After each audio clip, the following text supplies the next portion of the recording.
US-13. Yeah, alright. Today we're going to be talking about US-13 again. Although, again, it's not in Pennsylvania, it's in North Carolina.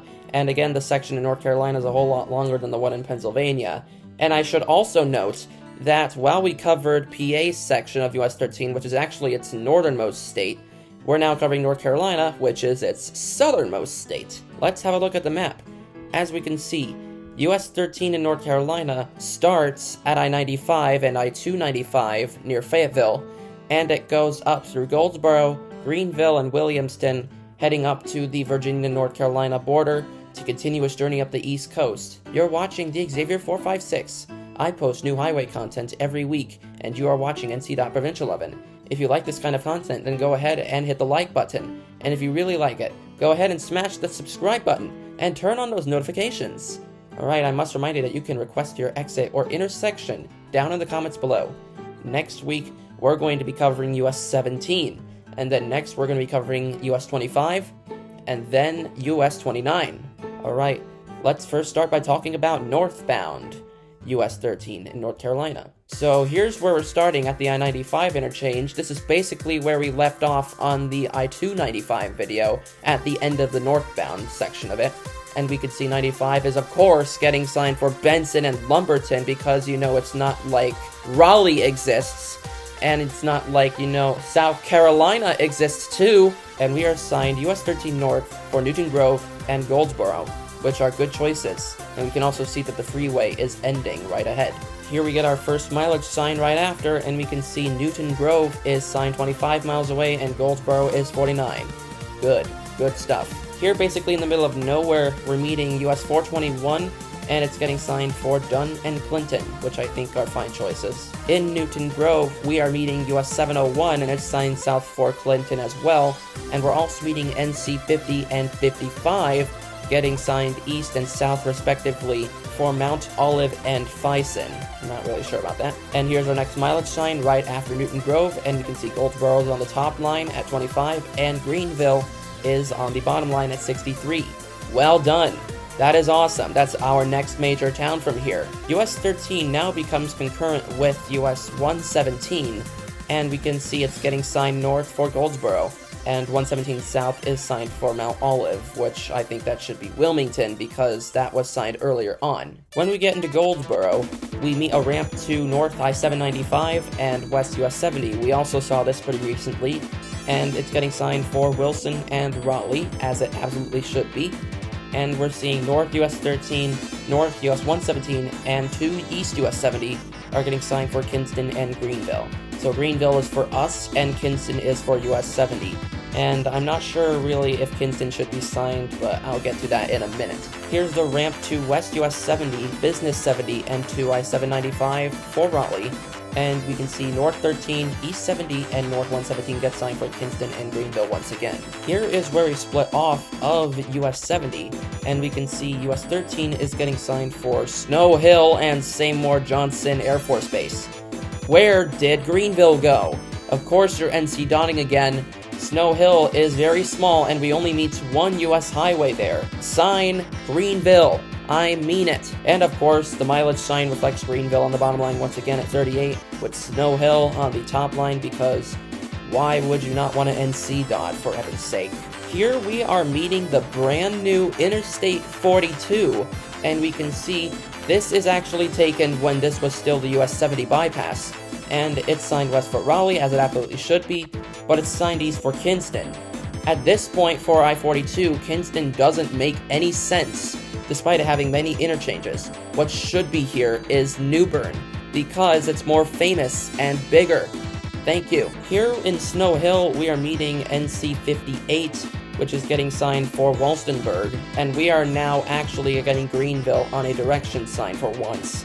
Thank you, NCDOT. And also at this interchange, we're becoming concurrent with US 258, and when we split off of US 258, which is getting signed for Farmville, which is probably okay, we're signed for Greenville. Good sign. Although, once we get a mileage sign, Greenville is on the top line at 13, and Bethel is on the bottom line at 27. What is this, NCDOT? Bethel is kind of a small town, really, but I don't care. That's where we meet with US-64. We're going to become concurrent with US-64 in Bethel, and you know where US-64 will be going east when we're concurrent with it? Williamston. So sign Williamston if you're having a bottom line, or just keep Greenville on the sign and only Greenville because it's bigger than Williamston anyway, but if you're having a two-liner, it should be Greenville and Williamston. You stupid little... Anyway, so now we meet with US-264, which is also getting signed for Farmville, and we are signed on the concurrency with US-264 for Greenville, and that is right. When we get into Greenville, we meet Bypass NC11, which is getting signed north for Greenville. No, we are the ones that are going into Greenville. And the Bypass 11 South is signed for Kinston, which this time is the correct choice. We now meet with US 264 after Greenville, and it's signed west for Wilson and east for Washington. And those are the correct choices. And no, we don't mean Washington, D.C., it's Washington, N.C. Alright, now that that's all cleared up, here we are splitting off of US 264, and we are signed for Greenville and Bethel, along with NC11 and 903. Those are going elsewhere. But Bethel, no.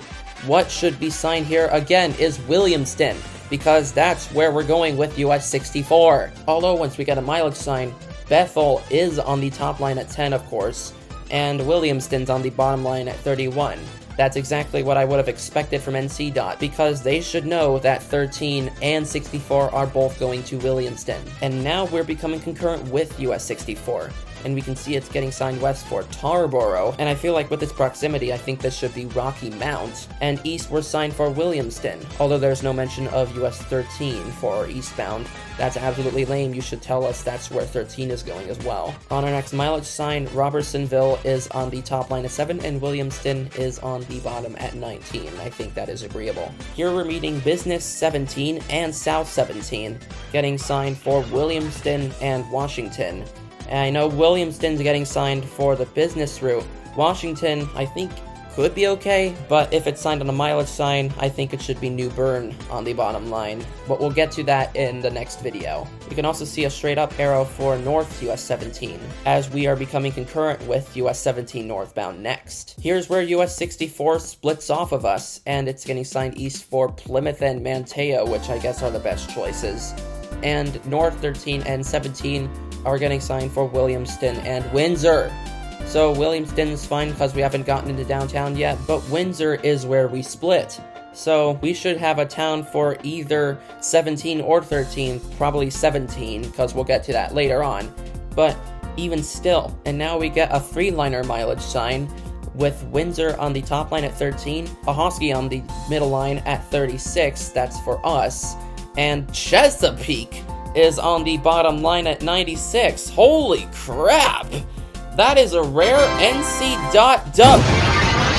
Oh, okay. Well, that's a little less exciting. It exploded, and now Elizabeth City is the bottom line. It's at 63 miles away, and I guess that's also okay. It's the biggest thing that 17 goes through before it gets to the Hampton Roads, so yeah, that's okay. Here's where we split off of US 17, and we can see we're also getting a business 13 for Windsor. We are signed north for Ahoskie, and I think that's the right choice. In Ahoskie, we are meeting with NC 42 and 561, and we can see signage for Alander, which is the other way for NC 42. And we are now signed for Winton! No! Why is Winton here? We should be signed for something else. And what is the something else I would refer to? Probably Chesapeake, or the Hampton Roads. Maybe even Suffolk. But we'll get to that in a little bit. Here's a road that goes to NC11 getting signed for Murfreesboro, which I think is okay for 11, and we're still getting a straight up arrow for Winton. No, NCDOT, absolutely not. I know that's basically the last town we're going through in the state, but you are being Provincial Lovin here. And on our mileage sign, Winton is of course on the top line at only 5 miles away. And the bottom line is Suffolk. And yes, I know that's a pretty sizable town in Virginia, but it's literally next to the Hampton Roads metro area. So I think you should be signing something in the Hampton Roads, or even just Chesapeake. And here we are meeting West US 158 and South NC45 getting signed for Murfreesboro and Winton just because we're in town, and US 158 is also becoming concurrent with us eastbound for a short time. On our concurrency, we get one interesting mileage sign with Suffolk at 32 miles away, and Elizabeth City is now our bottom line at 48, which is actually favoring US 158. And the brown sign is actually supposed to relate to some sort of base, I would have to assume. And when we get a direction sign, the brown is also there too, and we can see we're getting straight for Suffolk. It could be okay, but I would still rather see something in the Hampton Roads. And once we get a mileage sign, we do see something in the Hampton Roads, Portsmouth. Although that's right across from Norfolk, which is really large, but I honestly don't know what to go with, so I'd say Chesapeake, honestly. And now we're welcomed into Virginia, and apparently that welcome sign has too many stickers on it for whatever reason. So now we're gonna turn around and talk about southbound US 13 in North Carolina. Here we have our welcome sign, welcome to North Carolina, and we also have the byline, nation's most military-friendly state. Well, what else can I say? It's actually nation's most provincial lovin' state. Here's our first intersection, and it's with East US 158, and it's getting signed for Elizabeth City, and we're getting a straight arrow for Winton! Why is Winton making an appearance on southbound? It has no use being here, especially on this concurrency. Once we get a mileage sign, of course, Winton is on the top line at 6 miles, and Acoustic is the bottom line at 15. And I guess I could see the argument for that. And here's where US 158 splits off to continue west, along with South NC45. Again, for Murfreesboro and Winton, that should be Murfreesboro and Roanoke Rapids for US 158 west. When we get a mileage sign, we get another one of these brown mileage signs. Ahoskie is the exception. And Windsor and Williamston get the brown treatment, and Williamston's the bottom line here. And that's absolutely fine. And here is where we're meeting NC11, which is getting signed for Murfreesboro, and I think that's okay. And we get our arrow for Ahoskie. Here we are in Ahoskie, and we're meeting NC42 and NC561, and we turn left to continue on all three of these routes. Here's where NC42 splits off of us. I forgot to mention this earlier. And we can see it's getting signed for Powellsville. Yeah, I know it doesn't go through anything over 1,000 people for the rest of its run. In fact, way smaller towns than that. But I think you should sign Coleraine, because that's the end of NC42. And we can see we're getting a straight up arrow for Windsor. No, that's just where we join up with US-17. And once again, if you're trying to go north on 17, it's not useful. You're pulling another one of these PA28, PA66 things. Although when you get a mileage sign, Windsor is on the top line and Williamston stays on the bottom line at 30 miles this time. And here we're meeting with US-17, which we're getting signed south for Williamston on the concurrency, but north is signed for Edenton. Although Edenton is kind of sizable, it should still be Elizabeth City. Here we're meeting Business 17 and South 17 splits off of us. They're getting signed for Williamston and Washington, and on the direction sign, this is okay. We also join up with US 64 right here. And when we split off, we're signed with NC 11 for Bethel and Greenville. Good choice. Finally glad I'm seeing Greenville on an exit sign from this distance. Although once we get a mileage sign, Greenville is on the top line at 13, and Kinston is on the bottom line at 41. So this mileage sign is actually favoring NC 11. And it's going to a place that's smaller than Goldsboro, which is on US-13, and that's what we should be favoring, honestly. Kinston is 20,000 people, whereas Goldsboro is 33,000 people, so favor US-13 and not the state route. This mileage sign has been GDOT approved. Here we are meeting US-264, and it's getting signed east for Washington and west for Wilson. Good job. Here we're meeting the NC11 bypass after Greenville, and we can see it's getting signed north for Greenville for whatever reason, and south for Kinston. Good choice there. Once we get a mileage sign, Farmville is on the top line, and Snow Hill is on the bottom line. No! What is this, NCDOT? Now with the Farmville thing here, you're favoring US 264 while we're concurrent with it.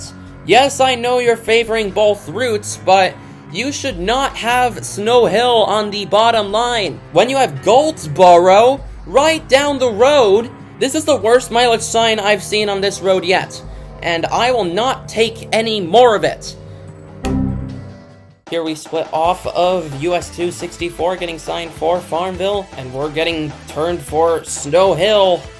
No, once again, Goldsboro. And on the mileage sign, finally Goldsboro is on the bottom line because we're alone now. We don't have a concurrency yet. And Snow Hill is the top line. But then we become concurrent with US-258, and we're once again signed for Snow Hill. And North gets signed for Farmville. And once again, the mileage sign reflects Snow Hill and Goldsboro on this concurrency. Although once we're past Snow Hill and we've left US-258, we're getting signed for Goldsboro and Wilson. So Wilson is actually on there to favor NC58. And again, you're signing it for another state route. And this mileage sign is actually really good. Goldsboro and Wilson are both big towns, and even though we're favoring a state route here, this is awesome. This mileage sign is really good. Here we're meeting I-42 again, and it's getting signed for Kinston when that should be New Bern and Raleigh. Raleigh is absolutely right. And here we're meeting US-70, also getting signed for Kinston, and I guess, yeah, that could be okay for this one, because I-42 is now getting signed, and Raleigh is signed westbound, obviously, and correctly. Here is where we are splitting off of US-70. It's getting signed for Raleigh and Wilson. Wilson's there for I-795, and 17 Business is getting signed for Goldsboro downtown, and we're getting pulled through South 13 and South 117 for Wilmington. Nice! This is favoring US 117, although you should probably also favor US 13, and then we'd have two big cities on this sign, Fayetteville and Wilmington. I feel like you should be doing that. Then this would be a perfect NC.W. Here's where we are splitting off of US 117, and unfortunately we don't get a control city here. In Newton Grove, we are meeting with US 701, and this time we can see the other direction, and it's getting signed north for Smithfield. And we can see North NC 50 and 55 are getting signed for Raleigh and Dunn. Holy heck, those are awesome choices. That's a rare NCW. Nice work with those state routes. When you get a mileage sign, we get Spivvy's Corner at 8 miles and Fayetteville on the bottom at 34. Well done. And we meet with US 421 once again, and it's getting signed for Clinton and Dunn. And here is our last mileage sign of the journey. This time, Fayetteville got put onto the top line at 26 miles away, but the bottom line is Lumberton. You know why that's being signed? Because of I-95. Lumberton is essentially the primary from Fayetteville, and that is a horrible choice. No! You know, I would actually argue that Fayetteville be a one-liner here, because that's where US-13 is basically ending and turning into I-295, so Fayetteville should just be a one-liner here. Get rid of Lumberton. And here's our ending with construction at I-95, getting signed north for Benson! No, once again, Raleigh because of 40, and also signed south for Fayetteville and Lumberton. No, that's provincial. And US-13 goes straight and continues into I-295, which you can also check out on my channel. Now we're going to move on to the Xavier 456s the way it should be for US-13. So this is a pretty simple list. Northbound, I say we should be signed for Goldsboro, Greenville, Williamston, Ahoskie, and Chesapeake. And southbound, we should be signed for Ahoskie, Williamston, Greenville, Goldsboro, and Fayetteville. Alright, that'll be it for US-13 in North Carolina. Next, we're going to be talking about US-17. And this is the first instance where we're skipping over US highways that don't have freeway portions, so we're not covering US-15. So thank you for watching, and I will see you all in the next video. May peace be with you.